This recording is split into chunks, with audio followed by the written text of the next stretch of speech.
ফুলকপি চিকেনের এক অজানা দারুণ রেসিপি।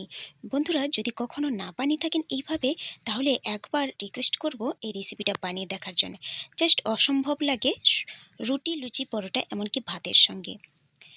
নমস্কার বন্ধুরা, কেমন আছেন সবাই? আমি ভালো আছি, আশা করি আপনারাও ভালো আছেন। আজকে আবারও একটা নতুন ভিডিও নিয়ে চলে এসেছি পাঁচ ফোড়নে। তাহলে চলুন, ভিডিওটি ভালো লাগলে পুরো ভিডিওটি দেখে নেওয়া যাক।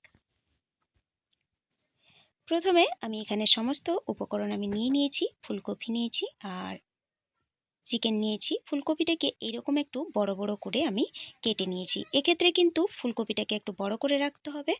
আর চিকেনটাকেও এইভাবে ছোট ছোট করে নিয়েছি। এখানে কিন্তু বোনলেস চিকেন নিয়েছি।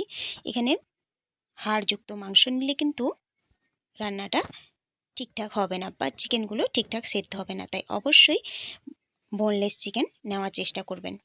এবারে আমি একটা কড়াই বসিয়ে দিয়ে দিলাম সর্ষের তেল 3 চামচের মতো। তেলটা গরম হয়ে গেলে দিয়ে দিয়েছি লবণ। এবারে ফুলকপিগুলোকে প্রথমে আমি ভেজে নেব। ফুলকপি দিয়ে হলুদ দিয়ে দিলাম। এবারে নেড়ে চেড়ে আমি প্রথমে একটু ঢাকা দেব, তারপর কিন্তু ঢাকাটা খুলে নেব। ঢাকা দিয়ে কিন্তু বেশিক্ষণ রাখা যাবে না। চলো তারপরে একটা পেস্ট তৈরি করে নেব। এখানে আমি 1 চামচের মতো নিয়েছি। 1 চামচের মতো নিয়েছি ভাঙা কাজু, আর 1 চামচের মতো নিলাম পোস্ত, আর 1 চামচ নিয়েছি চারমগজ। এটাকে মিহি করে আমি পেস্ট করে নিয়েছি। এটাই কিন্তু এই রান্নার মূল উপকরণ। এবারে ফুলকপিগুলো ভাজা হয়ে গেছে, তুলে নিলাম ফুলকপিগুলো। এবারে সেই কড়াইতে আরও একটু তেল দিয়ে দেব। তেল দিয়ে গোটা গরম মশলা দেব ফোড়নে। গোটা গরম মশলা থেকে ভালো একটা ফ্লেভার বেরোলে আমি মিহি করে কুচিয়ে রেখেছি পেঁয়াজ, একটা বড় সাইজের পেঁয়াজ আমি দিয়ে দিলাম। পেঁয়াজটাকে একটু হালকা ব্রাউন করে ভেজে নেব। হালকা ব্রাউন করে ভাজা হয়ে গেছে। এবারে কিছুটা কাঁচা লঙ্কা দিয়ে দিলাম। যেহেতু এটা একটু স্পাইসি হবে, একটু ঝাল ঝাল হবে, তাতেই আমি বেশ কিছুটা দিয়ে দিলাম কাঁচা লঙ্কা। কাঁচা লঙ্কা দিয়ে আবারও খানিকক্ষণ নাড়ার পরে আমি আদা রসুনের পেস্ট দিয়ে দিয়েছি 1 চামচের মতো, 1 চামচের থেকে একটু বেশি। এবারে এটাকেও আমি ভেজে নেব। দেখো, কিছুক্ষণ ভাজার পরে আমি এখানে অ্যাড করে দিলাম একটা বড় সাইজের টমেটো আমি কুচিয়ে রেখেছিলাম। টমেটোটাকে একটু গলিয়ে নেব, সমস্ত মশলার সঙ্গে ভালো করে একটু ভেজে নেব। বন্ধুরা, এই পর্যায়ে এসে যদি লাইক দিতে ভুলে গিয়ে থাকেন, তাহলে অনুরোধ করব একটা লাইক দিয়ে দেওয়ার। আর আজকের ভিডিওটা যদি ভালো লাগে, তাহলে আপনারা আপনাদের আত্মীয় স্বজনদের সঙ্গে একটা হলেও শেয়ার করে নেবেন। আর এই ভিডিওটা যদি নতুন কোনো বন্ধু দেখে থাকেন, তাহলে অনুরোধ করব আমার চ্যানেলটিকে সাবস্ক্রাইব করে পাশে থাকা বেল আইকনটি প্রেস করে অল নোটিফিকেশন করে দেবেন। তাহলে প্রত্যেক দিনের ভিডিও সবার আগে আপনার কাছে পৌঁছে যাবে। দেখো, তারপরে কিন্তু সেই মেন উপকরণটা যে বলেছিলাম সেটা আমি দিয়ে দিলাম, মানে কাজু, চারমগজ আর পোস্ত বাটাটা। তারপর বাটি ধুয়ে অল্প একটু জল দিয়ে বেশ কিছুক্ষণ কিন্তু আমি মশলাটাকে ফুটিয়ে নিয়েছি। এবারে কিছু গুঁড়ো মশলা অ্যাড করলাম। গুঁড়ো মশলার মধ্যে দিলাম 1/2 চামচের মতো জিরে গুঁড়ো, 1/2 চামচের মতো কাশ্মীরি লঙ্কার গুঁড়ো, আর 1/2 চামচের মতো হলুদ গুঁড়ো। এবারে এগুলোকে আমি মশলার সঙ্গে ভালো করে একটু কষিয়ে নিলাম। কষানোর সময় কিন্তু আমি অল্প একটু জল দিয়ে কিন্তু মশলাটাকে কষিয়ে নিয়েছি। এই মশলাটা কিন্তু খুব ভালো করে কিন্তু কষাতে হবে, না হলে খেতে কিন্তু ভালো লাগবে না। টাইম নিয়ে এই মশলাটাকে আমি কষিয়ে নিয়েছি। প্রায় আমার টাইম লেগেছে 4 থেকে 5 মিনিটের মতো। হালকা আঁচে মশলাটাকে পুরো আমি কষিয়ে নিয়েছি।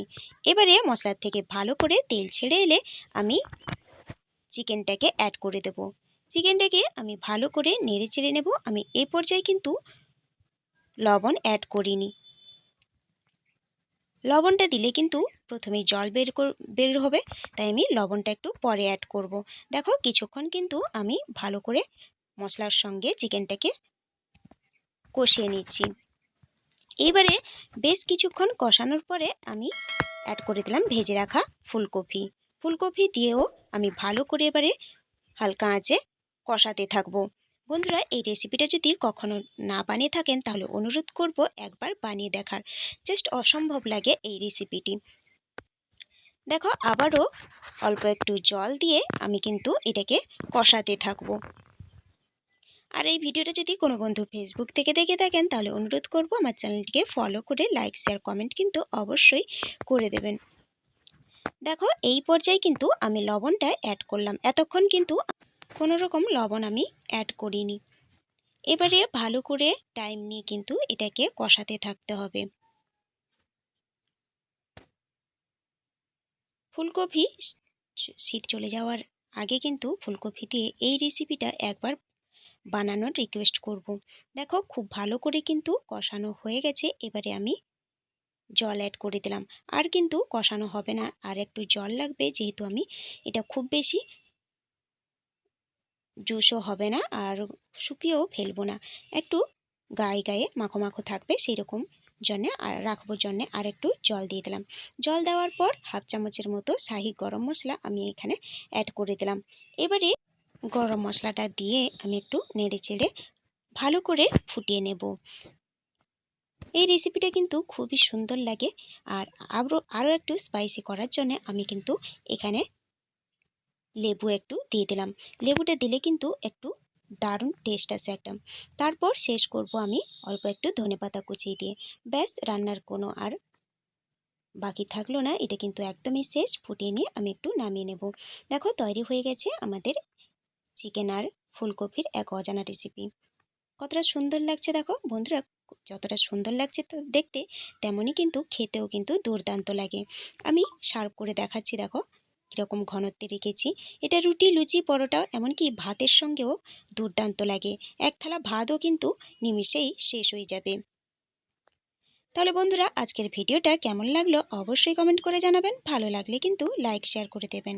আর সুস্থ থাকবেন, ভালো থাকবেন। খুব শীঘ্রই দেখা হবে পরের একটা ভিডিও নিয়ে। নতুন বন্ধুদের সঙ্গে পুরাতন বন্ধুদেরও অনেক অনেক ধন্যবাদ আমার পাশে থাকার জন্যে। ভিডিওটি না টেনে পুরো ভিডিওটি দেখার অনুরোধ রইল। তাহলে চলুন আজকে এই পর্যন্ত। Thanks for watching my video.